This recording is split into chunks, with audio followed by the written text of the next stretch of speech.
A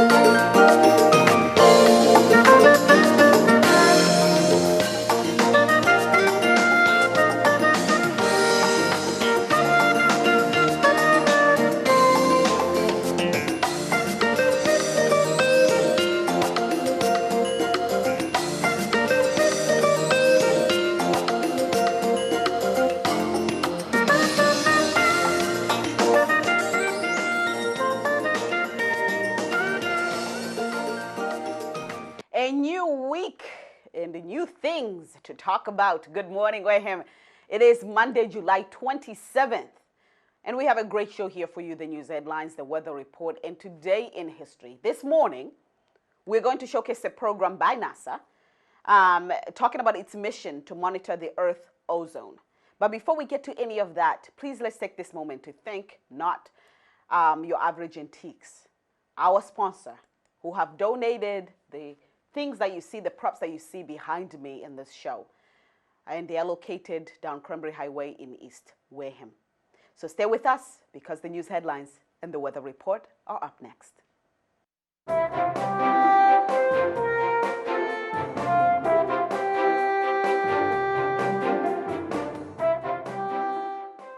Okay, we have a few news headlines coming from Wareham Week, our local newspaper here. Wareham Week has reported that Buzzards Bay Coalition kicked off summer programs at the new Onset Bay Center. The center serves as a hub for classes and events in Onset and on Wickets Island. Summer programs include kayak adventures to Wickets Island, stand-up paddleboarding, and skiff rowing sessions. The Onset Bay Center Kids and Adults program will continue to August 22nd. The programs are free, but space is limited. To register, please go to onsetbaycenter.org. Also, Cape Verdean apparel comes to Onset. Wareham natives Raleigh Sinner and Shannon Sylvia teamed up to open Spider Apparel, a custom clothing design business featuring Cape Verdean heritage and culture. The store is located at 239 Onset Avenue. Spider Apparel turns customer ideas into a reality. Designs include representations of Wareham, Onset, and other ethnicities. The store is available by appointment only if you are interested in having a custom design clothing. But for regular hours, they are open from 9 a.m. to 5 p.m. daily. And 3 people were sent to the hospital for serious injuries after a car accident on Swifts Beach Road on Friday. Wareham police responded to the head-on collision at 1:50 a.m. It is still unclear what caused the accident. The investigation is being looked at by the Massachusetts State Police Accident Reconstruction Team and the Wareham Police. Also, an explosive device prompts the temporary closing of the Harwich Police Station in the parking lot on Saturday. Cape Cod Times reports that someone brought an unexploded military shell to the Harwich Police Station around 2 p.m. The report states that the individual found it when he was cleaning out a shed at a house that had been rented for several years. According to Sergeant Aram Goshgarian, the police bomb squad took the device to the Harwich transfer station to detonate it. And that concludes this morning news headlines. We'll be right back with our weather report. Social distancing and staying home are the best ways to limit the spread of COVID-19. But if you must go out, make sure you cover your face. You can use anything that covers your nose and mouth, including dust masks, scarves, and bandanas. But leave the surgical masks and N95s for healthcare workers. Remember, masks slow the spread when you must go out, but staying home and social distancing are the best ways to protect yourself and others. For more information, visit mass.gov/COVID-19.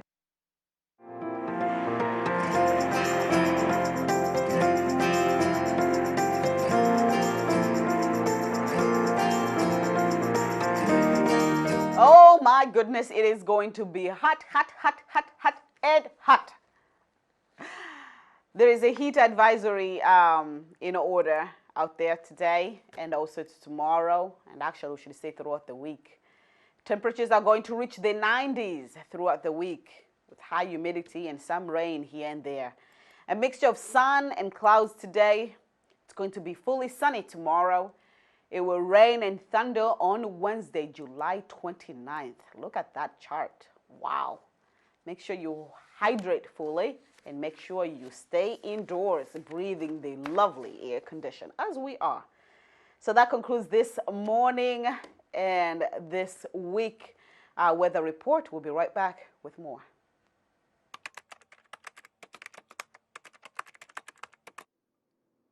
We want to talk to you about medical emergencies. The kind that would result in a visit to the ED before the coronavirus hit. The kind that would start with chest pain and sweating. Or with difficulty speaking and drooping of the face. Or an accident like a fall or the slip of a kitchen knife. These are still the kind of emergencies that require a trip to your local emergency department. Despite this pandemic. We assure you hospitals are doing everything possible to keep emergency departments clean and safe. And we are here to provide care to you and your family, but you must not delay. Because when it comes to your health, time can be the difference between life and death. If you experience a medical emergency, call 911 or go to your local emergency department.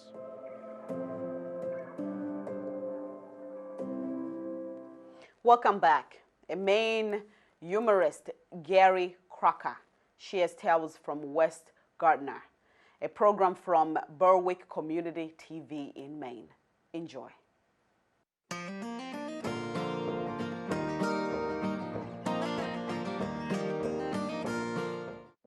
Well, hi there. Welcome to day 15 of Tales from West Gardner, Maine. I'm at my buddy's house, John Marsh, on one of his many tractors. He's got all kinds of equipment, and I'm trying to think of a story about John. There's so many of them. Someone said to me once, how do you remember everything, all those stories that are in your head? I said, hey, I may be getting older, but I'm as sharp as ever. I'm like a razor.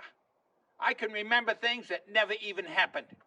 So anyway, just to let you know, John was once an entrepreneur beyond the farming industry. John used to sell World Book encyclopedias back in the day. Yeah, he had an old pickup truck, beat up. He didn't have a lot of money, but he had a lot of enthusiasm. So he drove all the way down to Kitry and started up Route 1. And every town he'd come to, he'd stop and sell a ton of World Book encyclopedias. And then he started noticing that all along the way on the coast of Maine is once in a while there's a ferry. And them ferry boats go out to islands where there's lots of people with time on their hands looking for books. So John would go out and do it. But the problem with John is that he was always just a little bit late. And you miss the ferry, they're gone for an hour. You got to sit there and wait. That's lost sales time. So John tried to pick up the pace and get on time. And he finally worked his way to mid-coast area up around Camden. And he looked at his schedule and he could see that the island ferry to Islesboro was just about to leave. And it's only about 10 minutes north of Camden. So he put that truck right in high gear. He was going full bore up Route 1, about 25 miles an hour. He come whistling up over that last hill, looked down to his right, you could see that ferry boat was about 3 feet away from the dock. He panicked, put it right in high gear, right around on, slid in sideways into a parking area, jumped out, grabbed all the books he could carry, A and B, run tight as he could across that parking lot. The people that were there said you never seen nothing quite so cunning as John Marsh running full bore and launching himself into the air, sailing over the open water, landing on that steel deck, hard you can hit a deck and survive it, slid right up and trigged the wheel of a Chevy, pretty good shape. Well, the captain of the ferry come over and kicked him, see if he's still alive, and John picked his head off the deck, and he goes, geez, he said, that stung. Well, the captain said, you know, if you'd have waited 2 or 3 more minutes, we'd have been docked. There you have it there. Pay attention to detail, eh? And take care of each other. We all need each other, eh? Welcome to a stone wall in the great state of Maine, and welcome to day 16 of Tales from West Gardner, Maine. This stone wall tells a tale all by itself. Lots of things happening back in the day. But one of the things that came to mind today about a story that kind of popped into my head was a friend of mine teaches school locally, and he told me that one day he had lunch duty. Now, if you're teachers out there know, lunch duty means you stand in line and urge your kids forward and move them along, make sure they get their meal and get their seat and have a good, nutritious day. Well, my buddy looked over and he could see that the line had stopped, and his kid named Billy was standing there staring at the sign of choices. There were only two choices: a chicken burger or a chicken quesadilla. Pretty easy, two choices. So he walked over and he said, Billy, you got to move along. You got to make a choice. It's a chicken burger or a chicken quesadilla. What's it going to be? You've got to move along because the other children want to eat. If you can't make a choice, just step out of line. Then he realized, oh, Billy's not the best reader, and quesadilla ain't the easiest word in the world. So he said, I'll tell you what, Billy, your choices are a chicken burger or a chicken quesadilla. You understand? Billy said, yeah, I get it. He said, well, what's it going to be? You got to move along here. You got to make a choice or get out of line. Billy said, all right, guys, just don't push me. My choice is again, it's a chicken burger or a chicken quesadilla. All right, I'll tell you what. I'll take the chicken and the quesadilla. Yeah? Hey, take care of each other out there. We need each other right now. Love each other. Yeah? Hi there. Welcome to day 16 of Tales from West Garden of Maine. Just getting this tractor ready to do some work on the back 40. It's a crank start, so I'm getting my shoulder ready. Anyway, I'm at John Marsh's place, but I get to think about a mutual friend of ours, Mert Hickey. Now, growing up in this area, Mert Hickey was always working hard. He works in the woods, has for years, but before that, he was a paper boy. And we got all kinds of summer places in West Garden, a big lake right here where people come in from away. And Mert would deliver papers all over town year round. But in the summertime, it would double, because all those camps on that lake would all want their paper in the morning. So Mert would have to put on about, twice as many miles on his bike. Well, every morning, he'd go to Fuller's Market, and he'd stack up the papers in his basket on his bike, and he'd pedal all over town and all the way around the lake, delivering all those papers. It always went well. He did a great job. He got awards. One thing was kind of weird, though. Every morning when he showed up, there'd be a stack of papers. He'd cut them open to get them ready to stack in his basket. And every morning, some kids from away, from big states like New Hampshire, they'd show up and they want to spend the summer here with their parents for a month or so. And they'd pick on the little kid, Mert Hickey. They'd make fun of him. They'd say, hey, kid, come here. I want to play a game with you. Mert would wander over and say, yeah, what can I do for you? He said, well, we got a nickel and a dime. Which coin do you want? Of course, Mert would grab the nickel every time. It was twice as big. Ain't that numb? They would laugh all the way back to their camp. Oh, that local kid's so numb. He goes on and, oh, ain't it stupid? He takes that nickel to it half as much. They'd laugh all the way home. Well, it wasn't right, but they did it every day, all summer long. Finally, at the end of the summer, the man that run the store come walking over and he says, Mert, before them kids show up this morning, I want to explain something to you. When they play that game with you, the nickel and the dime, I want you to take the dime. It's worth twice as much money. Mert says, yeah. But if I do that, they're going to stop playing the game. There you go. If you're dealing with Mert, be careful. But take care of each other out there. Love you. Yeah? Welcome to day 18 of Tales from West Garden of Maine. I'm out here at the lake this morning, and it got me to thinking. I remember that time a few years ago when the fishing was pretty poor right here at the lake this one particular summer. And Mert was doing some guiding, my buddy Mert Hickey.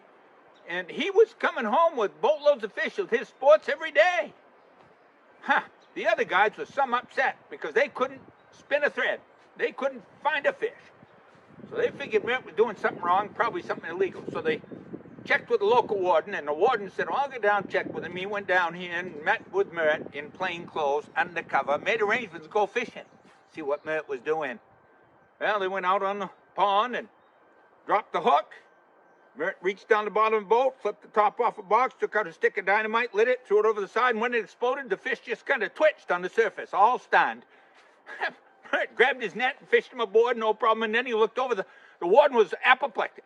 He was going crazy. He said, I can't believe what you're doing.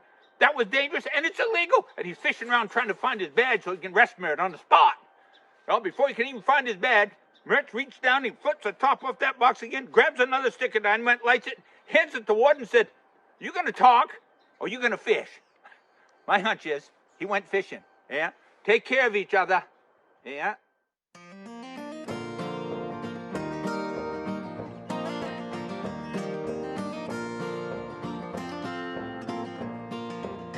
Oh my God. I hope you enjoyed that as much as I did. What a funny program. Very, very great. And very informative. I love those little stories. We'll bring more of that to you on this show. All right. So today, the Angel Fund President Rich Kennedy talks about the organization's role in funding ALS research and his own personal story with the disease. This program comes to us from Wilmington Community TV. Enjoy.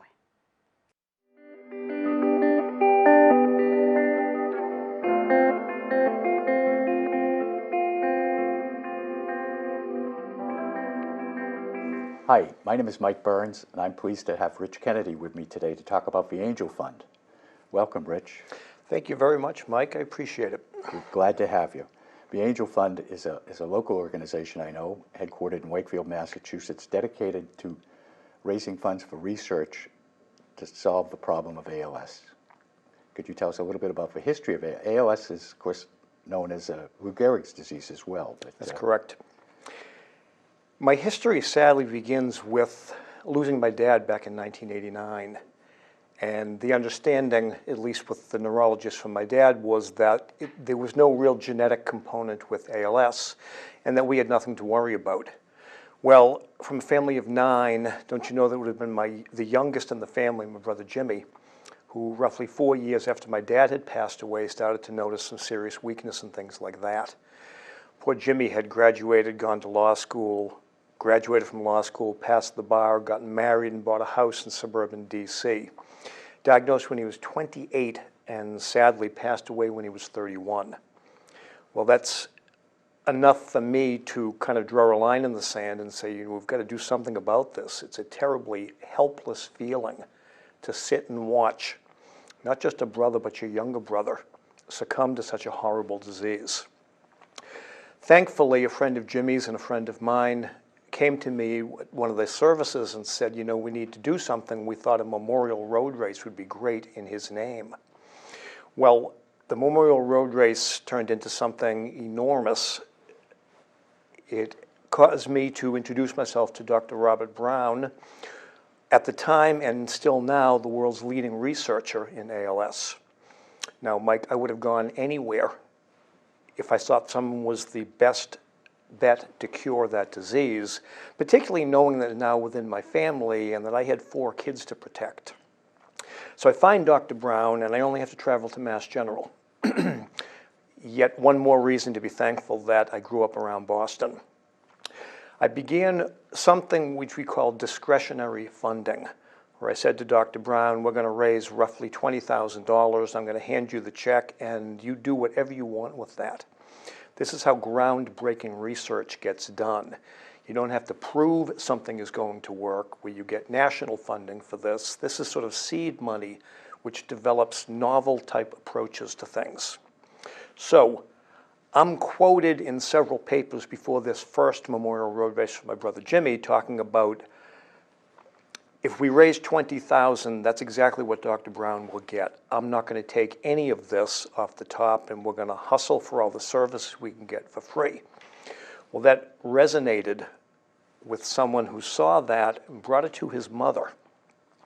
This is Ginny Del Vecchio, who had started the Massachusetts chapter of a national organization and walked away when she saw how bureaucratic it had become.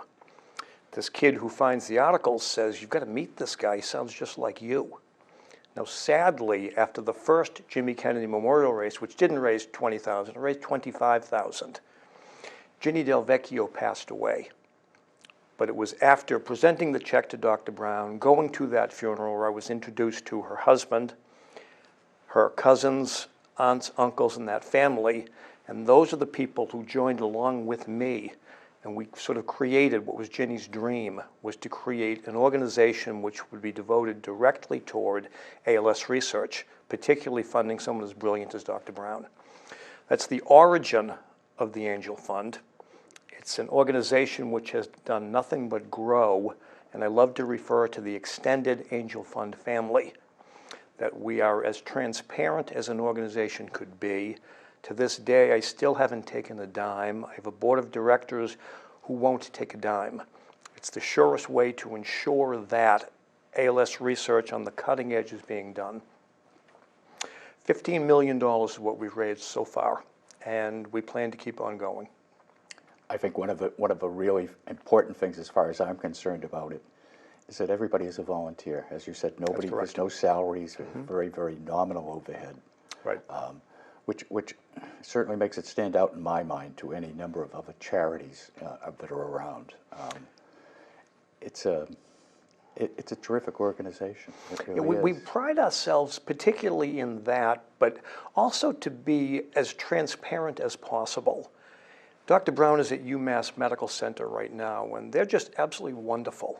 We love to bring our donors, we love to bring the members of this Angel Fund family in to see the labs, to see the work that's going, and to see the unbelievably dedicated people who are in there working. I said from the very beginning, I'm not smart enough to figure this out, but I'm going to outwork it, and I'll leave it to Dr. Brown and to some of these other brilliant individuals there. They can outthink it, and together that's a terrific combination. Sure. You know, as I say, the thing that I like about the organization, it's very dynamic in that everybody's got an idea for a fundraiser. Yep. And some of them a lot more successful than others, but every dollar that's raised goes to research. And you can't say that in too many other charities. It's remarkable. Yeah, Mike, ALS has been classically underfunded. 5,000 new cases diagnosed in this country each year may seem like a lot, but compared to breast cancer and compared to some of these other diseases that have much higher numbers, drug companies typically weren't very interested in raising money for ALS because you don't make money with that few new patients coming along. So we've had to hustle.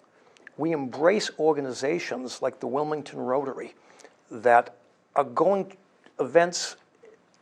We take them all. We love them all. It's funding something which has become red hot recently with some of the new developments with things like gene silencing and drug therapy and stem cell therapy.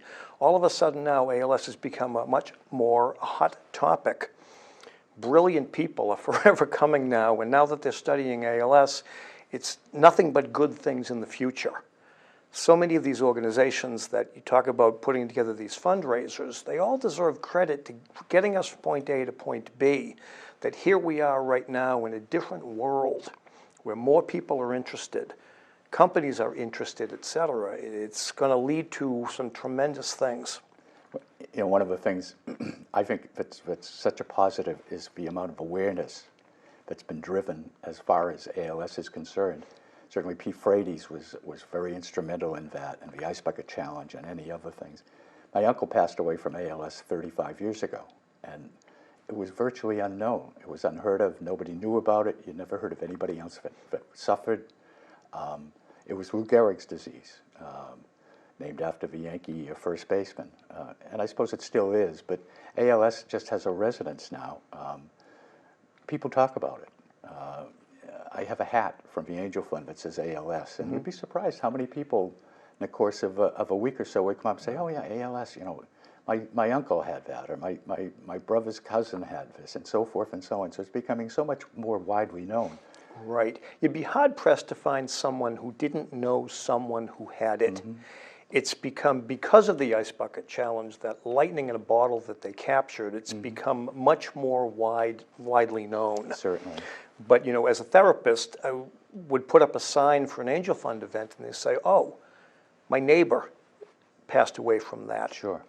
What's so encouraging now is that what my dad was given with the diagnosis of ALS was a death sentence. What my brother Jimmy was given was, in fact, a death sentence. Too many of the patients that I've treated as a therapist were given that same death sentence. That's what ALS was. One pet peeve was that people would say to me, Lou Gehrig passed away in 1939, and people are still dying at the same rate that they were then. And until 3 years ago, I would say, well, you don't understand how much more we know about the disease now. Well, we're at a turning point right now where we're actually getting drugs developed. We're actually getting specific therapies for ALS.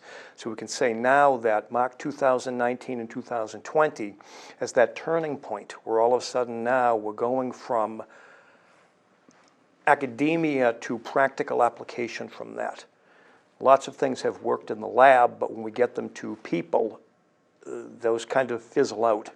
So this is the best by far we've ever been looking at positive therapies for ALS, something which at one time was a death sentence. Sure. Would you like to talk about your experiences with this therapy? Oh, absolutely. I was diagnosed, unfortunately, a little over 3 years ago. And I am who I am. I've never been anything but incredibly optimistic. I call that realistic optimism because I've seen what's gone on with this. Something called gene silencing was introduced to me roughly 7 or 8 years ago. And to hear the description of manipulating someone's DNA seemed totally like science fiction to me. Well, by the time I was diagnosed, I knew how close we were to the actual practical application of that and actually starting a human trial in that. I'm fortunate in that I am that first human trial. Had to break down a lot of barriers and be very patient and wait, but back in August, I began what's called a pilot study. So far, the good news is that I'm tolerating it extremely well. It appears to be hitting the right targets. We won't know for a long time whether or not this will actually have a positive effect in slowing or hopefully arresting the disease, but it's that first step. It's no longer theoretical, it's actually taking place now. I am patient 1, and hopefully this is going to open the door for 5, 10, 15, 20, that many more people, ALS patients, not having that same death sentence. Now there is just open that door a crack, and we want desperately to kick it down. Certainly, and again, as funding for research, that's the key. It takes money, and these studies are prohibitively expensive. It's just simply the way that it has to be. So we'll continue to hustle. I talk about raising $15 million. In the grand scheme of things, $15 million, it goes a long way, but it doesn't get us all the way there. It's great now that things like the Ice Bucket Challenge, as you mentioned, attracts that many more people to it. We've got far more med students who are now interested in studying neurodegenerative diseases like ALS because it's so promising. It's not that death sentence that it once was. As I say, we all just want that glimmer of hope. That's what I've been hanging on to, and to actually see it now, it's quite surreal to be going through all of this. I like to say this is all too good a story not to have a happy ending. Sure, absolutely, yes, yeah. It's if anybody would like to be involved with the organization or learn more, how do they go about that, Rick? Well, the organization is called the Angel Fund. We have an online presence at theangelfund.org. That gives you a calendar of our different events, tells you a little bit about our history, and most importantly, gives you that information about what's going on, why you should be optimistic, why you should feel like me that things are very much not moving in the right direction, but now we're flying in the right direction. With the end in sight, but we're not there yet. Not quite. Yeah. And if it works for me, the next step is to get it into those who are not genetically connected, what we call sporadic ALS, which is in fact about 90% of all ALS patients. Right. I like to think that I'm the first domino to fall, but there's a lot more which need to fall. And that's going to take an awful lot more money. Sure, sure. So anybody that wants to be involved or has an idea or a suggestion or whatever, it's theangelfund.org.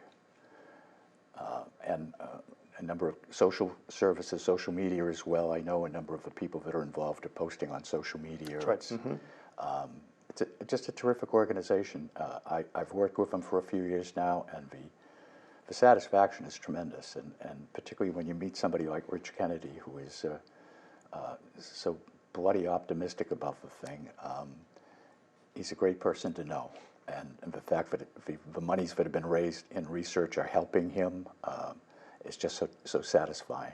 So if you'd like to become involved again, it's theangelfund.org, and we hope you'll take a look at it and give it a consideration. Rich, thank you very much for your time. Appreciate it.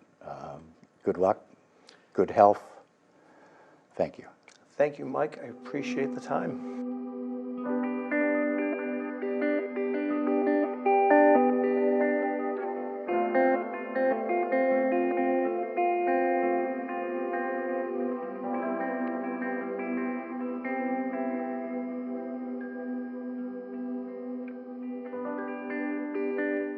Hello, and thank you for being with us this morning. We are broadcasting live from our WCTV studio in Wareham. This is Good Morning Wareham, your source for local news, weather, and more information. And now for a moment in history. Let's take a look at where we were today in history.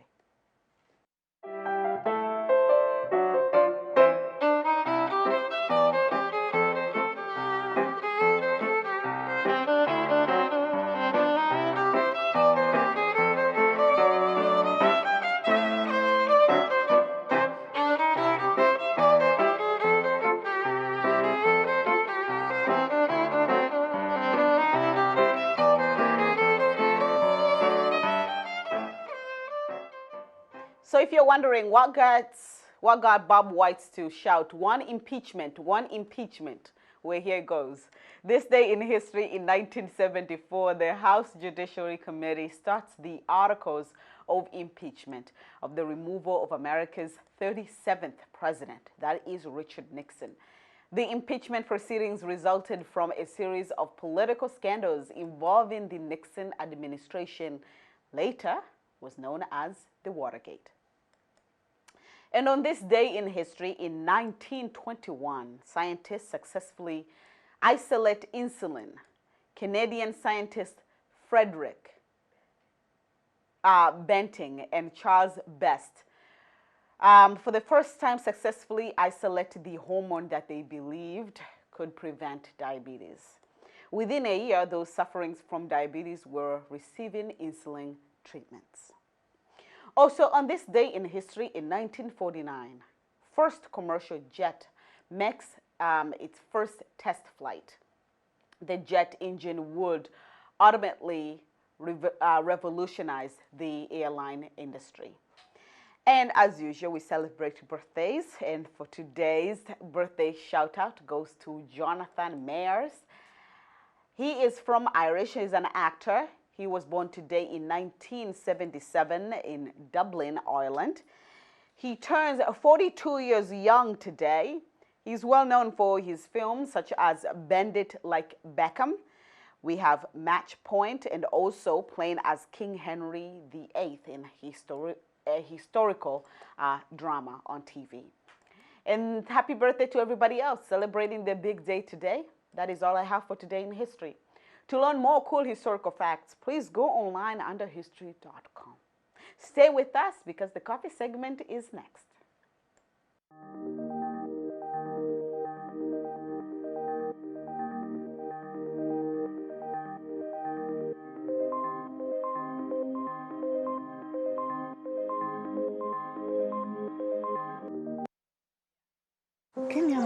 You've always protected me. Whoa, whoa. And I still need you. Prescription pain pills, heroin, kids are getting addicted. Can you still protect me? Kids who talk with their parents about opioids are less likely to misuse them. Find out what you can say. Well, thank you for being with us this morning. So more than 25 years ago, scientists realized that there was a problem with Earth's thin protective coat of ozone. It was vanishing. So NASA scientists started preparing to send an instrument to investigate. Today, we take a look at that program. Enjoy.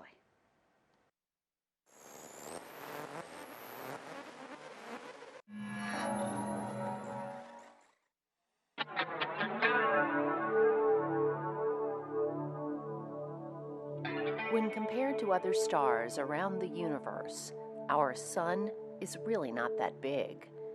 In fact, by universal standards, our sun is listed as a small to average-sized star. But for us here on Earth, the sun is the perfect size and distance from us to sustain life as we know it. If you look back through recorded time, you can see how primitive cultures viewed the sun. It was seen as more than just a life-giving force, but was considered a deity by many of these primitive agrarian communities.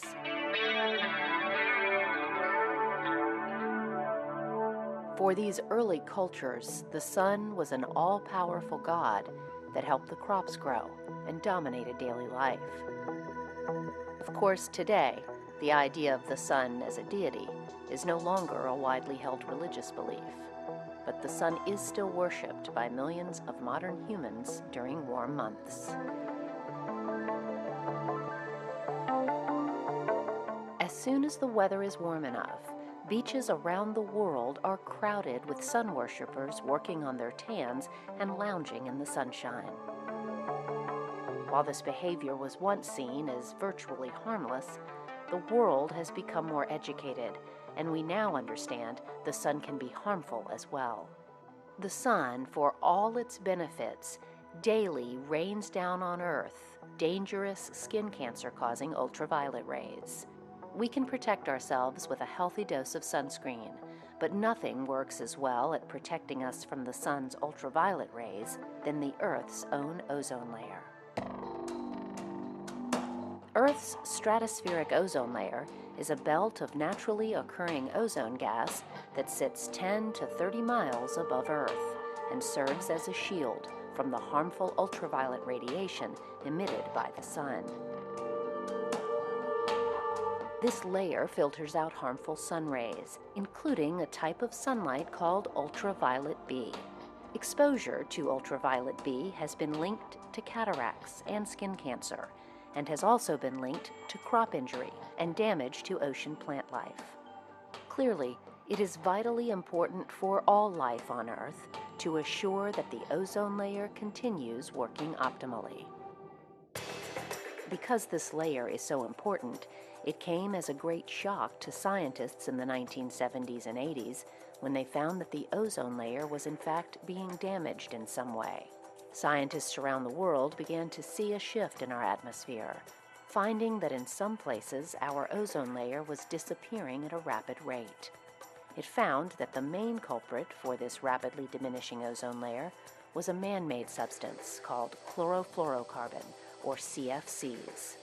With alarm bells sounding, the worldwide community acted, and in 1987 produced the Montreal Protocol, which was designed to protect the ozone layer by phasing out the production of substances responsible for ozone depletion. It was also determined that we would need to monitor the Earth's ozone levels to better understand what was going on in the stratosphere. Since the original discovery of the ozone problem, NASA has led the world in monitoring the ozone layer. On today's episode of NASA X, we'll look back at some of those earlier missions and also explore the latest mission to monitor the ozone, called SAGE-3. We will follow the SAGE-3 team through the test phase to better understand how this mission will work and what we can expect when it is launched. We'll also get a better understanding of our fragile atmosphere and what we need to do to safeguard it for future generations.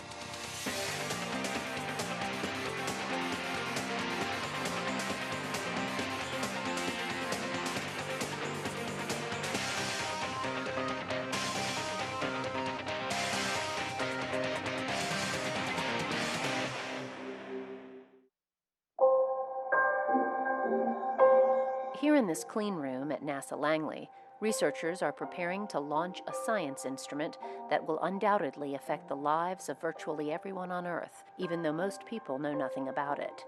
It is called SAGE-3, which stands for Stratospheric Aerosol and Gas Experiment, and its main goal is to monitor the Earth's thin, protective ozone layer. Although you might not spend much time thinking about the ozone layer, every day, year after year, it is above us in the stratosphere, helping to filter out the sun's harmful UV rays. In fact, researchers have found that even a 1% change in ozone layer can lead to a 4% increase in skin cancer. Until a few decades ago, not much was known about the ozone layer, but that started to change in the mid-70s. As researchers began studying aircraft flying at high altitudes, they began to worry about the chemicals and aerosols they were leaving in the ozone layer. The problem started with, actually with supersonic transport, where there were some scientists who thought that the gases that were coming out of the back end of those high-flying aircraft, which would be up in the stratosphere, which is a fragile area, very little cleansing takes place, very little water vapor, and that's where the bulk of the ozone resides. And so they were worried about the oxides of nitrogen and their effect on ozone. So that was like in the 70s, 74, 75, right in there. People started to do things and write papers. The papers that started coming out showed that human activity was in fact changing the ozone layer. To help increase our understanding, experiments were developed by NASA that could help us look into our high atmosphere and determine what was going on. One of the first experiments developed was called SAM, or Stratospheric Aerosol Measurement Experiment. This experiment was developed and flown on the Apollo-Soyuz flight and was the precursor for the future SAGE experiments. This was an instrument called SAM, Stratospheric Aerosol Monitor. It was flown on Apollo-Soyuz in 1974, I believe. And the way it works, it's a one-channel instrument, looks at 1 micron light, so in the near infrared. And it's a simple little device. They would clip this into the window of the command module, and then Deke Slayton, the pilot of that mission, would take control of the spacecraft, and he would orient it so that it was looking exactly at the sun, using this gun sight, if you will, a forward sight, and then projecting the shadow of that from the sun onto this reticle in the back. He'd center that up, and then he would put the spacecraft into inertial mode, and it would just stay there pointing at the sun as it went into eclipse. And this was what we used to do the first proof of concept that we could do occultation and get information on aerosols. This quickly led to SAM-2, which was an instrument that had one channel, but was the first one to really employ the technique that we use, where we have a scan mirror that effectively scans this across the sun as it sets. And that's how we get our extraordinarily accurate altitude registration that is the hallmark of the SAGE technique. So we got SAM-2, that flew for 16 years. But the orbit was such, it's a high noon sun sink, meaning it comes over the equator at high noon or midnight, and therefore the occultations are all either in the Arctic or the Antarctic. So that's good, but it's not going to give you a global perspective. After the 2 SAM missions, NASA developed the SAGE-1 mission that flew in 1978. This new satellite system added several new instruments for measurements and was working well, developing a global database that helped the understanding of global trends in stratospheric ozone. Unfortunately, after only 3 years in orbit, the power system on the satellite failed, leaving the still functioning instrument unable to continue. The next instrument was called SAGE-2, and unlike the mission before it, it lasted nearly 21 years and was crucial in confirming that human-driven activities were changing the ozone layer. In fact, the damage was so significant that researchers found a large hole in the ozone layer over Antarctica. But the ozone hole discovery really caught everybody flat-footed. And that was in '85, a paper by Joe Farman, British Antarctic Survey. He measured ozone column during the year, every month. And he noticed from the late 70s, all of a sudden the ozone column kept decreasing. The monthly column of ozone above the Antarctic was going down drastically in the month of August. In September, then October, it would come back. And so, as a good experimentalist, what Joe did was he went and tested his instrument, took it out to Boulder, Colorado, where the standard instrument of that type was, compared to it. Everything was fine, and so he wrote a paper in Nature which tied chlorine, chlorofluorocarbons, chlorine in the stratosphere to ozone reduction. he was finding chlorofluorocarbons everywhere. So Joe tied these two things together and guessed right. So the dynamicists thought it had to be dynamics, photochemists thought it was photochemistry, and the race was on, and the chemical manufacturers got involved. So that phenomenon was something very new in terms of what it did, and it pulled the entire world together, including the chlorofluorocarbon manufacturers. Scientists around the world began looking at all the data and quickly determined that immediate action had to be taken to stop this ever-expanding hole in the ozone layer. After we did our detective work and demonstrated scientifically that it was chlorine that was the problem, they went ahead and presented that to all of the various governments around the world, and the outcome of that was the Montreal Protocol, which was a treaty signed by virtually everyone on the planet that was designed to protect the ozone layer by limiting the use of, or in some cases banning, certain chemicals. It was signed in '87, went into effect in '89. Chlorine peaked in roughly 1997, and data from SAGE 2, which was the precursor to SAGE 3, the very long-lived mission, 21 years, showed clearly that when chlorine peaked, the ozone stopped declining, and there's some hints of it starting to recover. That mission ended in 2005. So with SAGE 3, we're going to be coming on here in the 2016 timeframe through 2020, and the expectation from models is that we'll be in a period of recovery. We should have recovered roughly half of the ozone that we lost from 1980 to 1997. So that's why we're doing this mission, is to figure out what the pattern of recovery is, whether the models are showing the same pattern of recovery. If they're not, what subtle things are they getting wrong in their model that will help improve their ability to predict future changes.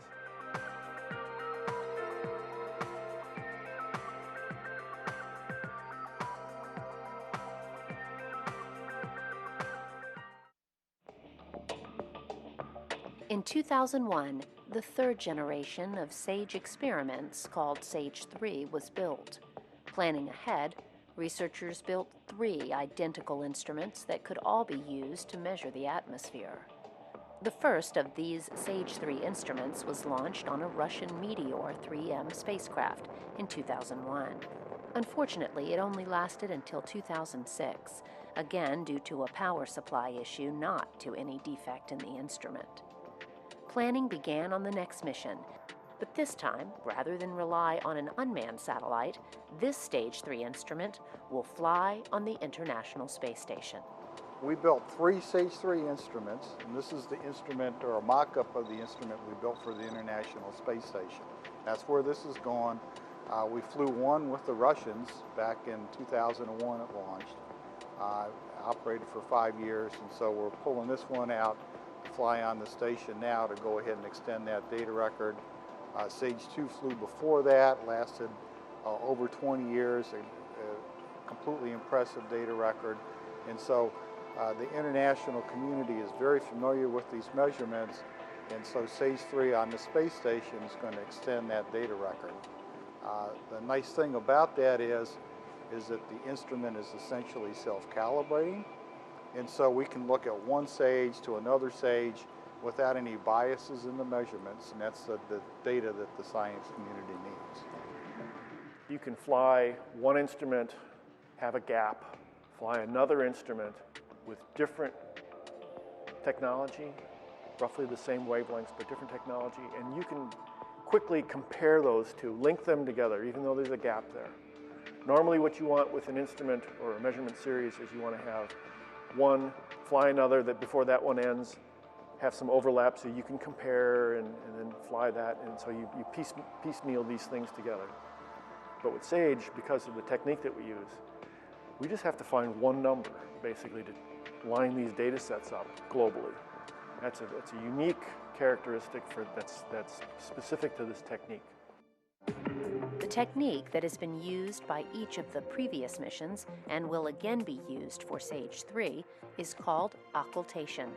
The astronomical definition is the temporary disappearance of one celestial body as it moves out of sight behind another body. In this case, SAGE 3 will be in orbit around the Earth, with its instruments pointed toward the Sun.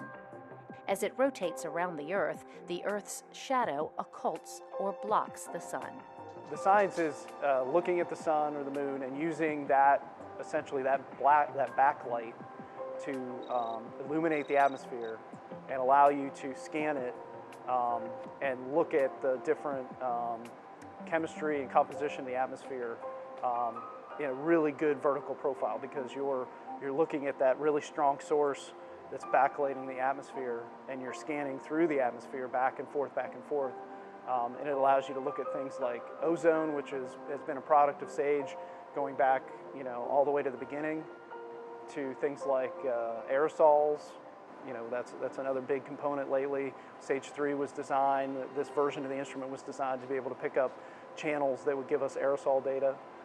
So when you have something like a volcano go off, it throws a bunch of particles, what are called aerosols, into the atmosphere, we can see that. Things like optical density can be derived from the data that SAGE provides. Although this instrument was originally built in the 1990s, some major hardware has been updated to make certain it can handle a modern workload. One of these new pieces is called the hexapod, and it was built and delivered by the European Space Agency to help point the science instrument in the right direction. One of the things that, working with space station, it's not as stable, constantly stable as a free-flying spacecraft. It has to be able to move. It's such a large structure, and it has to accommodate various attitudes because of visiting vehicles, and they occasionally have to reboost their altitude. So to be able to accommodate that varying attitude, it was conceived even back in the early 2000s that we would need some kind of pointing platform. And so there was an agreement struck with the European Space Agency to provide that course pointing platform, and that's what the hexapod is, and that was delivered earlier in February of 2015 from Thales Alenia Space in Italy, under contract to ESA. So that provides us point and control, so that we can take the sensor and point it directly at the Earth, and then be able to look off to the limb to where the sun and the moon set and rise. There was a whole parallel effort to come up with the rest of the equipment that was needed to actually make it work on space station, and that's been the bulk of the effort, I'd say, for the last 2.5 years. Designing, building, testing those individual subcomponents. We had a whole new subsystem called the Interface Adapter Module, which is essentially the brains and memory for the payload. It interfaces the space station, provides power distribution, records all the science data for downlink to the ground. That whole unit was brand new. It was basically designed from the ground up. There are also 2 contamination monitoring packages that allow the team to monitor and react to contaminants coming from the space station. And finally, a disturbance monitoring package that detects vibrations on the space station. And then all that whole instrument payload gets connected robotically to our second payload, which was really something that came about as an accommodation for flying on the space station in 2015, as opposed to the early part of the century. We originally designed the heritage hardware, the instrument and the hexapod, to fly directly pointed at the Earth to start. And the mounting locations on space station that are available in 2015 did not have that native view, so we had to develop a way to get that view that we needed, and that's where we came up with what's been referred to as a fancy 90-degree bracket, but we call it the nadir viewing platform. And it replicates that interface at 90 degrees and allows our second payload to be attached to it robotically. So we actually fly up as 2 separate payloads. We install the nadir viewing platform payload, and then we install the instrument payload to the nadir viewing platform. Once this massive undertaking is complete, it is then up to the spectrometer on SAGE 3 to start analyzing data and begin downlinking it to the team on the ground. In typical NASA fashion, all of this data will be shared with researchers around the world, who in turn will share the information with policymakers and people within the general public. All this data is important because it helps us understand how we can better protect the planet.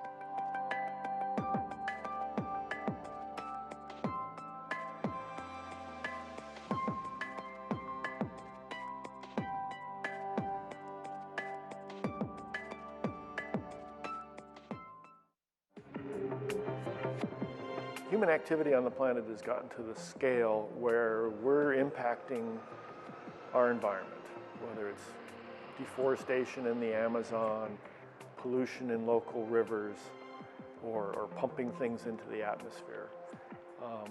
We need to keep track. It's our responsibility to keep track of the effects of those impacts. Obviously, the ozone layer is something that protects us from UV radiation. It affects, things, how much sunscreen we have to wear. So there's a lot of effects for the average citizen. They may not see it directly, but ultimately the data that comes out of something like SAGE drives policy decisions by the U.S. Congress. One of the nice things about working at NASA and working on this project in particular is everybody realizes that this could have, a lot of importance beyond just what you're doing on a, say, like a normal job. And I've been fortunate in my career to go ahead and actually kind of see how important the data is with the scientific community and the value of it. And I think that's a great motivator. I mean, we have a wonderful team working on this project, and I think one of the reasons that they work so hard and they're so motivated is that doing this is adding the value as you suggest, and it's important not just to us, but to my children and my children's grandchildren. So there's a lot of power in being able to work on something that's so beneficial. It is clear that this team is working hard to continue the tradition of excellence left by other SAGE missions.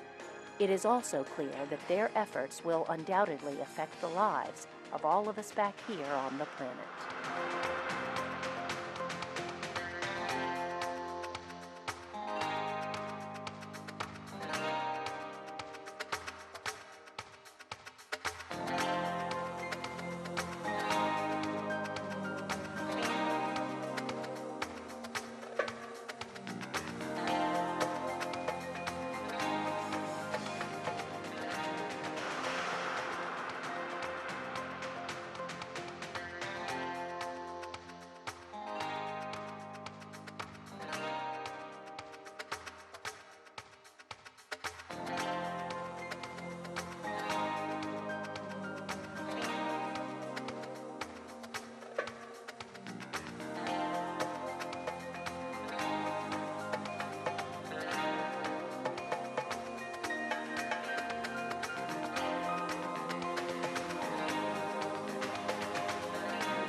We want to talk to you about medical emergencies.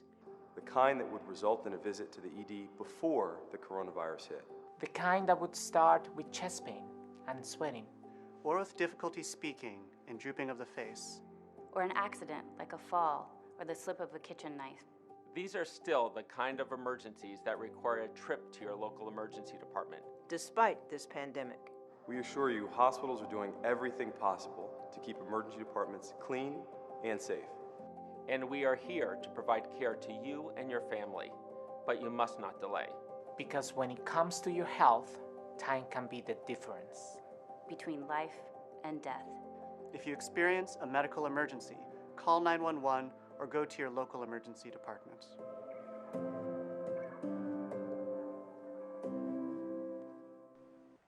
Good morning. Thank you so much for joining us this morning for another Good Morning Wareham program, broadcasted right here live from our WCTV studio. So this concludes our day. If you missed us this morning, please watch us this evening at 6 p.m. This program will also go on our YouTube channel at Wareham Community Television on YouTube. We'll be back here on Friday with plenty more. Have a lovely day and week, and do not forget to hydrate because it's going to be so hot. and work on that tan. See you next time.